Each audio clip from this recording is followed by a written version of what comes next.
ప్రేక్షకులకు నమస్కారం. చూస్తున్నటువంటి ప్రేక్షకులకు స్వాగతం. మనకు విశ్వావసునామ సంవత్సరంలో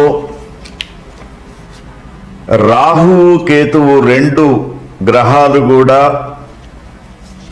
ఈ మే 18వ తేదీ నుండి గ్రహ సంచారం అనేది జరుగుతూ ఉంది. ఒక్కొక్క రాశిలో రాహు కేతువుల యొక్క సంచారం జరిగినప్పుడు మరి ఏ విధంగా ఉంటుంది, ఎటువంటి శ్రద్ధ తీసుకోవాలనే విషయాన్ని మనం ఇప్పుడు చూద్దాం. ఆదిత్యాయ చ సోమాయ మంగళాయ బుధాయ చ గురు శుక్ర శనిభ్యశ్చ రాహవే కేతవే నమః. మేషరాశిలో చూసినప్పుడు మేషరాశి వారికి 12, 11వ స్థానంలో రాహు యొక్క గ్రహ సంచారం. ముఖ్యంగా ఈ 18వ తేదీ నుంచి రాహుగ్రహం 11వ స్థానంలో, కేతుగ్రహం 5వ స్థానంలో సంచారం చేస్తూ ఉన్నాయి. మరి రాహు కేతు గ్రహాలు ఈ మేషరాశి సంచారం చేసేటప్పుడు ఈ విధమైనటువంటి సంఖ్యతో గ్రహ సంచారం చేసినప్పుడు ఏ విధంగా ఉంటుంది మేషరాశి వారికి అనే విషయాన్ని తెలుసుకుంటే, ముఖ్యంగా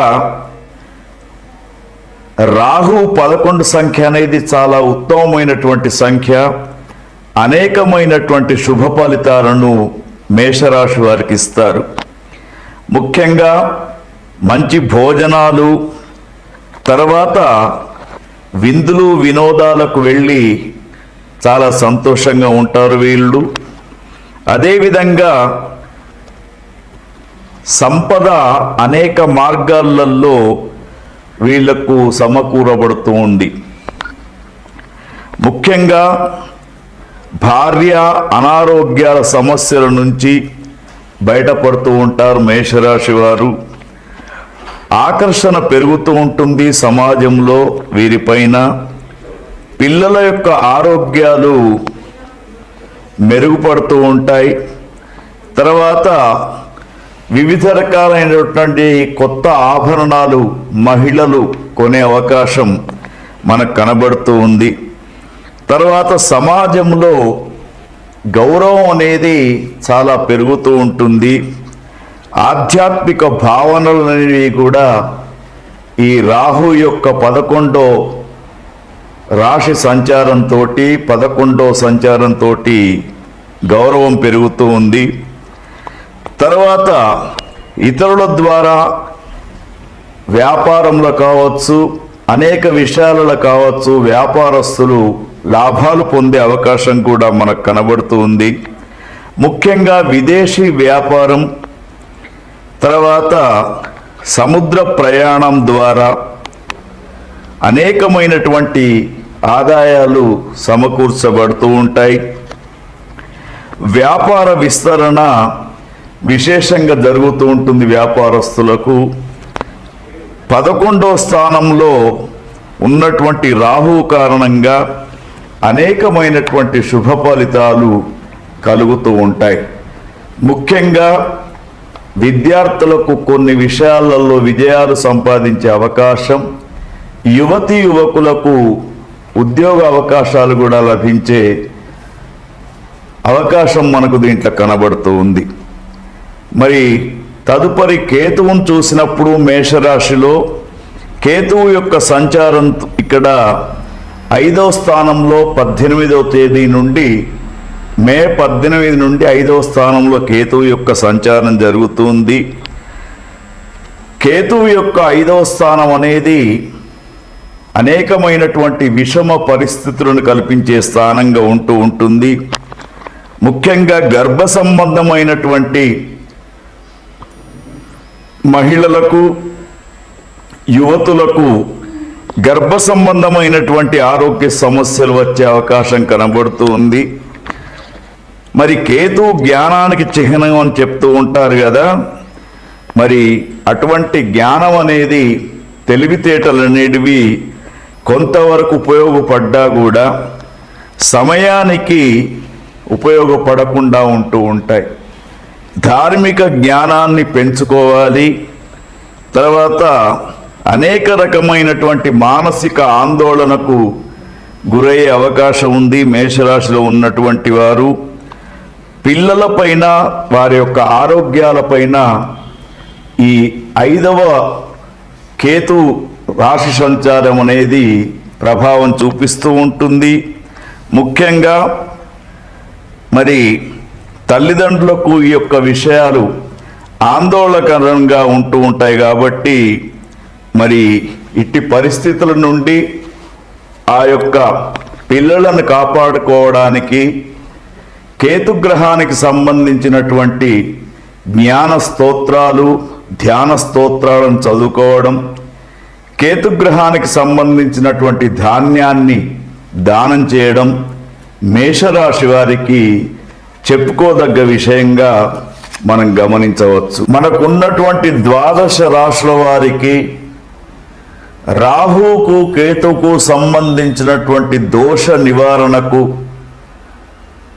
అందరూ కూడా ఒక సామూహికమైనటువంటి పరిష్కారం చేసుకోవచ్చు.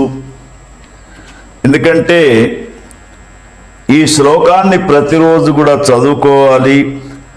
ఉగ్రం వీరం మహావిష్ణుం జ్వలంతం సర్వతోముఖం నృసింహం భీషణం భద్రం మృత్యోర్మృత్యుం నమామ్యహం అనే శ్లోకాన్ని అందరూ కూడా చదువుకోవడంతో పాటు ఈ 22వ తేదీన వస్తున్నటువంటి వైశాఖ బహుళ దశమి హనుమత్ జయంతి వస్తూ ఉంది. ఎవరికైతే రాహుకేతు గ్రహాలు చక్కగా లేవో, 12 రాశులలో ఒకరికి రాహు బాగా ఉంటే ఒకరికి కేతువు బాగా లేడు. కాబట్టి 12 రాశులకు సంబంధించినటువంటి అందరూ కూడా 22వ తేదీ తప్పకుండా ఆంజనేయ స్వామి వారి యొక్క పూజాది కార్యక్రమాలు, ఆకు పూజ కావచ్చు, లేదా చందనము పూయడం కావచ్చు, వడల పేర్లు వేయడం కావచ్చు, లేదా 5 అరటిపండ్లు నైవేద్యం సమర్పించడం తప్పకుండా చేయాలి.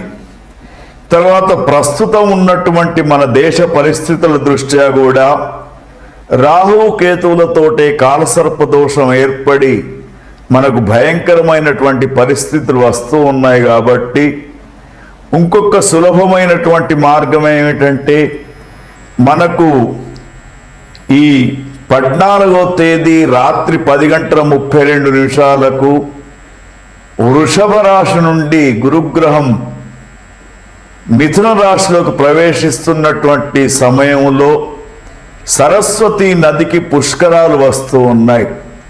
మరి సరస్వతి నది మనకు ఎక్కడో లేదు, త్రివేణి సంగమం అయినటువంటి ప్రయాగలో కుంభమేళ జరిగిన దిక్కుంది.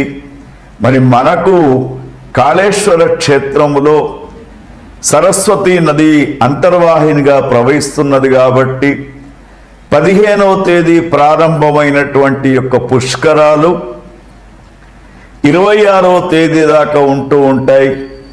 ప్రతి ఒక్కరు కూడా పుష్కర స్నానం చెయ్యండి. తర్వాత అక్కడ ఉన్నటువంటి కాళేశ్వర ముక్తేశ్వర స్వామి వారి యొక్క దర్శనం చేసుకోండి.